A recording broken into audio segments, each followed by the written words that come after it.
Dividend मुझे minus करना चाहिए यहां से, दिस वन। मुझे इररिडीमेबल अगर क्वेश्चन में प्रेफरेंस शेयर्स गिवन होंगे तो मैंने उनके डिविडेंड को यहां से माइनस करना है।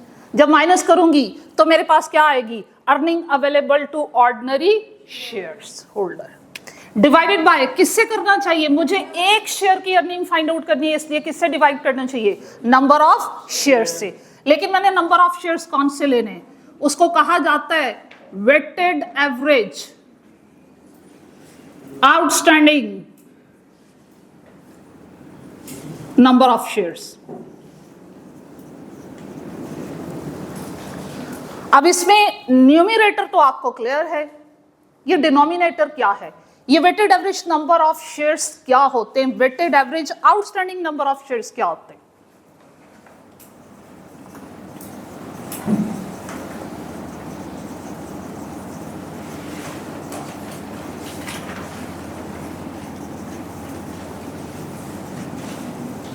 आप मुझे एक बात बताओ, कंपनी ने ईयर के स्टार्ट में, गौर से सुनिएगा बात, कंपनी ने ईयर के स्टार्ट में 100 शेयर्स इशू किए थे और during the year after 5 months remaining 50 number of shares issue किए। टोटल कितने शेयर्स इशू हो गए, 150। 100 शेयर्स कब आपने इशू किया, at the start of the year, और 50 during the year after 5 months. अब मुझे एक बात बताओ, कंपनी ने टोटल 150 शेयर्स के अंगेंस्ट में जो अर्निंग अर्न की है, सपोज वो 1000 की है। अभी जो 1000 की अर्निंग अगर मैं आपसे कहूं डिस्ट्रीब्यूट करो, पर शेयर अर्निंग निकालो, तो क्या डायरेक्टली 150 से डिवाइड करना लॉजिकल लगता है? अगर आप ऐसा डिवाइड करोगे तो क्या होगा, वो इन्वेस्टर जिन्होंने आपकी कंपनी में पूरे साल इन्वेस्टमेंट किए उनको भी उतना ही रिटर्न मिल रहा है, और जिन्होंने आफ्टर 5 मंथ्स जस्ट 7 मंथ्स के लिए इन्वेस्टमेंट किए उनका भी रिटर्न सेम होगा। क्या ये लॉजिकल लगता है हमें? नो। जिससे जितने टाइम पीरियड की इन्वेस्टमेंट की उसे शेयर्स में रिटर्न भी उतना ही मिलना चाहिए।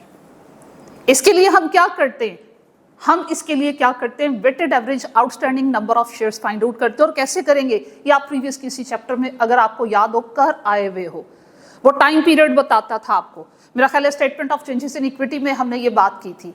वहां पे आप वेटेड एवरेज ही शेयर्स दिया करते थे और टाइम पीरियड से मल्टीप्लाई करके, जिनकी इन्वेस्टमेंट 7 मंथ्स के लिए है उनको अर्निंग में से स्टेक जो मिलेगा 7 मंथ्स के इक्विवेलेंट ही मिलेगा, और जिनकी इन्वेस्टमेंट पूरे साल रही है उनको पूरे साल की इन्वेस्टमेंट के अंगेंस्ट में ही रिटर्न मिलना चाहिए।